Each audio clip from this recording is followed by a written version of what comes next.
Hello guys, back with me again in this channel. On today's video, I'm going to show you how to change your subscription plan on Netflix.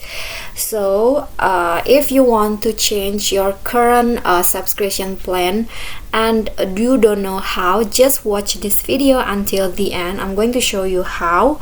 So, I've already opened my Netflix account on my browser here, and then you just need to go to your profile here and then click on account,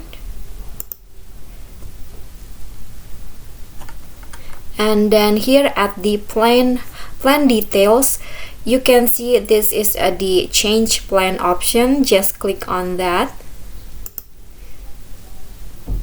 and then you can just choose the desired plan, then select continue. For example, this is my current plan and I'm going to change it into basic.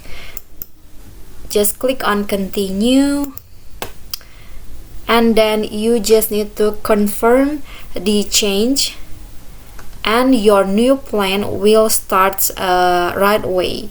Okay, and then at the next month you just need to pay the new subscription fee or rate. Okay, so I think that's all for me. That is how you can change your streaming plan or your subscription plan on Netflix. If you think this video is helpful, don't forget to leave a comment and subscribe our channel for more contents. Thank you guys so much for watching.